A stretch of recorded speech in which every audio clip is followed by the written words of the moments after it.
Gridiron, guys. Well done, Bull. Callie, welcome to the program, the Ultimate Cleveland Sports Show. We're glad you joined us. Great to see you. And I got to start by saying congratulations on you won 2 world championships, if I'm not mistaken, as a player, but now you've done it as a head coach.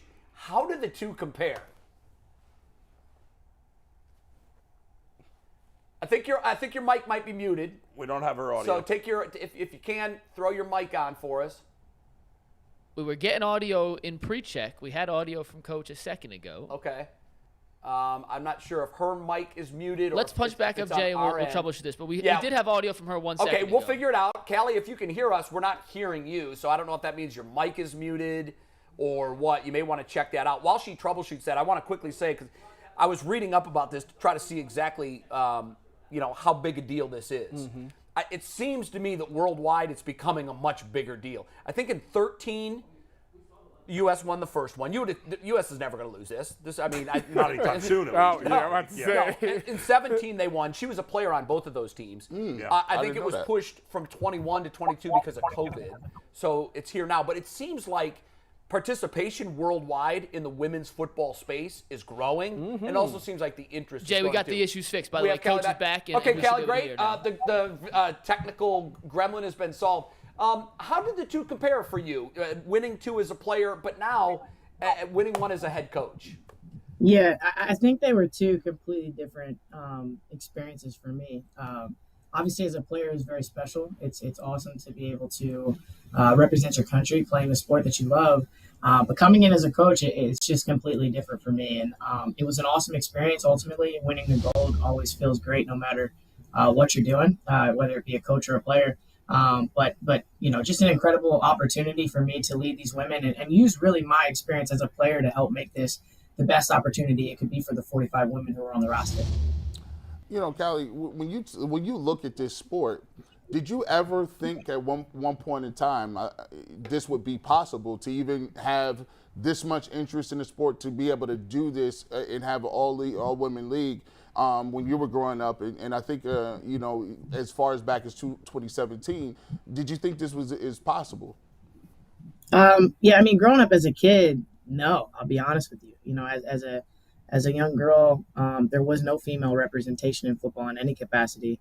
I played when I was 8, and I was like the only girl in the state of Virginia who was even playing Pee Wee football at the time. So, I guess if you'd asked me back then if I ever thought 1, women would be playing football at a high level, or 2, representing their country in that capacity, I probably wouldn't have believed you. But I think that says a lot for how much the sport has grown.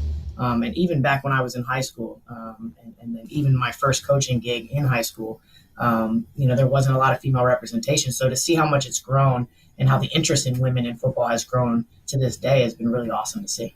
Let's try to do this. I don't know if you could, because you were part of both teams, but I'm wondering how the game talent-wise has progressed for the U.S. So if your 2013 team, with you as a player, were to be able to play a mythical game against the championship 2022 team, what's the score and who wins? I might get in some trouble for this one, but I'm saying 2022 spanking 2013. That's all I'm saying.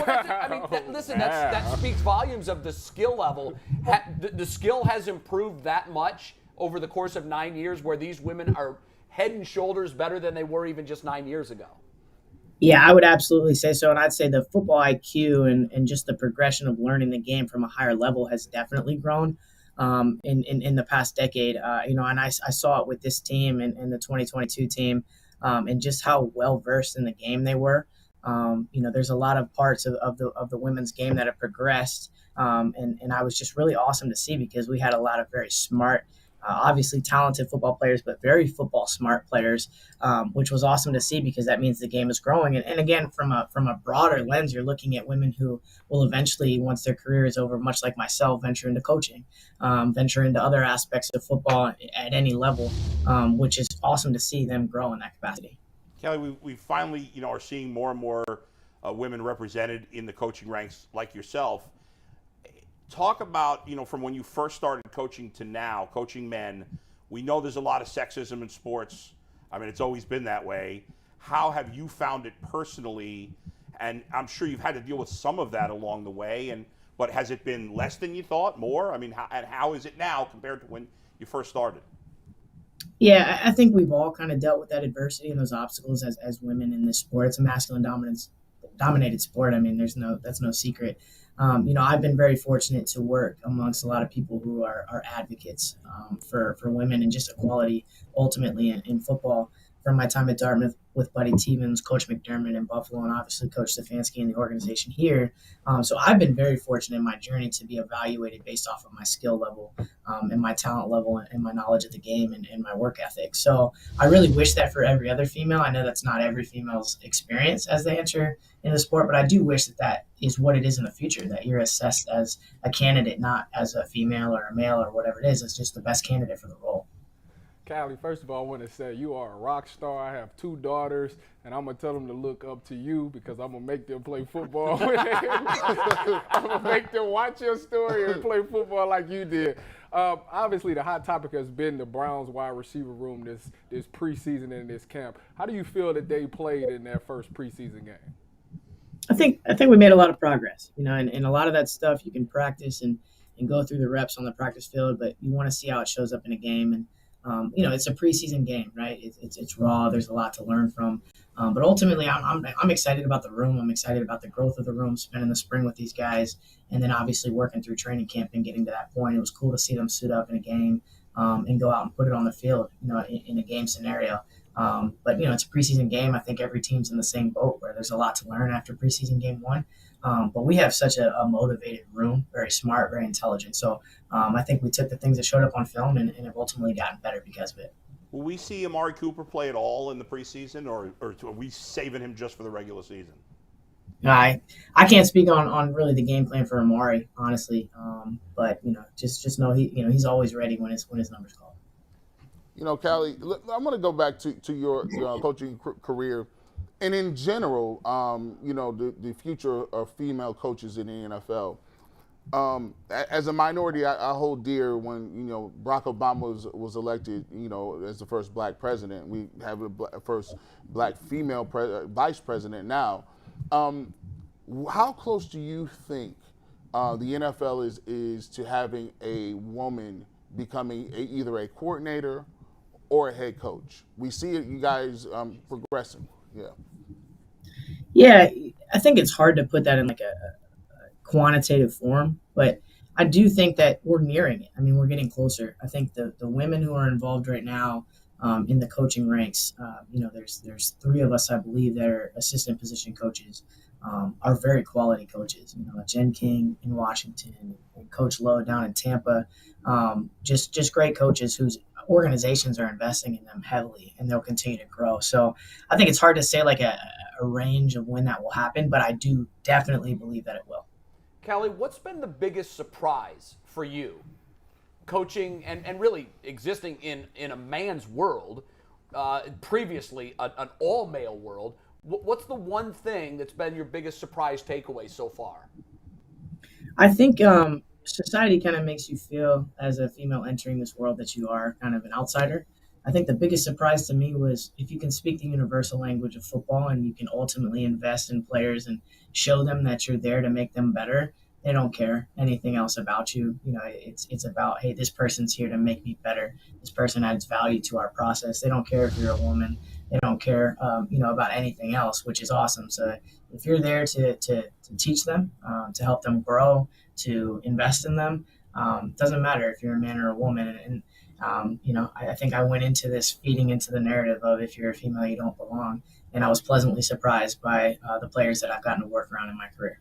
Have you had any interactions? I know it's not football, but Becky Hammond, obviously, in basketball, has been the closest to being a head coach. Obviously, she was on the bench with San Antonio. She's had some interviews for head coach, and hopefully she will get that opportunity at some point. Have you talked with her at all about her journey? Yeah, a couple years ago, actually, we did a panel together, and I'm just so impacted by her story, her poise, how she carries herself. She's just a great example of female leadership in sport. And I think that a lot of us can draw from the examples that she's put forth in her career and really ultimately who she is as a person. The players love to work with her, and there's no question as to why. Mikey McNuggets, our producer, has a question. Go ahead, Mike. Yeah, Coach, we all know Kevin Stefanski from his press conferences and from looking at him on the sideline and watching how he interacts with players. But what's Coach Stefanski like when he's not in front of the cameras, kind of behind the doors? He's a great. Personally, I think he's one of the best guys that I've met. He's a great leader. He's always very poised. I think one of the biggest things people say about him is how even keel he is, and he is.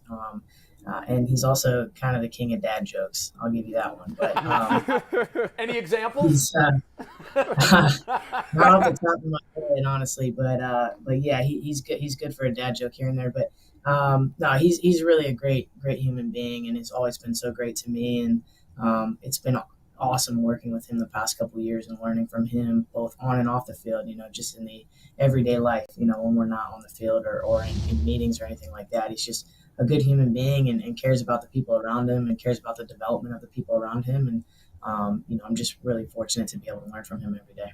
Callie, what was your reaction when the team traded for Deshaun Watson? It's really not my place to add in on those things. Ultimately I'm going to do my job every day the best that I can. And no matter who's on the roster, I have a job to do, and that's really my focus. What about from a pure football perspective? You want to add talent to your roster in any capacity. I think that's just the goal of all 32 teams. So I think at the end of the day, that's the goal for everybody is to make your football team better in any capacity that you can. How tough has it been having beyond what he did, just the unknown of when he's going to play? I mean, it was forever, then we finally got a suspension, then there's appeal, and now we're waiting. How tough is that for the team as a whole, not knowing when you're going to have your top quarterback? I think our big focus right now is just controlling the controllables. Those things are out of our control right now. We still have to get a football team ready to play. Callie, when you look at where this organization is seated right now, I know a lot of the talk before the suspension was announced was, this is a team that can compete for a Super Bowl. Without him, obviously, the roster is still very deep. There's particularly at running back, and there's some position groups that are very, very strong. The mood inside this team, is there a different feel for what this team can accomplish compared to what there was in the room last year and the year before? No, I'd say there's no difference. I mean, we're still going after the same goal, and that's to win football games. No matter who's playing, that's the drive and the focus for us, no matter what. And I think that's been the same since we got here in 2020. Well, Callie, listen, congratulations on coaching the women's team to the World Championship. I know that's a huge feather in your cap. Huge congratulations to you. Continued success with you as you move forward as the assistant wide receiver coach with the Browns. Go win 17 games, and we'll have you back to talk football at the end of the season. Callie Brownson with the Cleveland Browns. Callie, thanks, man. We appreciate it. Very well done. Very well done. Thank you, guys. One of the things that really strikes me, and I think most of the assistant coaches have this mentality. You know how they say a team takes on the personality of their head coach? Yeah. She is as poised and is buttoned up, and she's kind of like Kevin Stefanski in that regard. She got that Kevin Stefanski HR manual. See, here's what's gonna happen when you go on the Ultimate Cleveland Sports Show.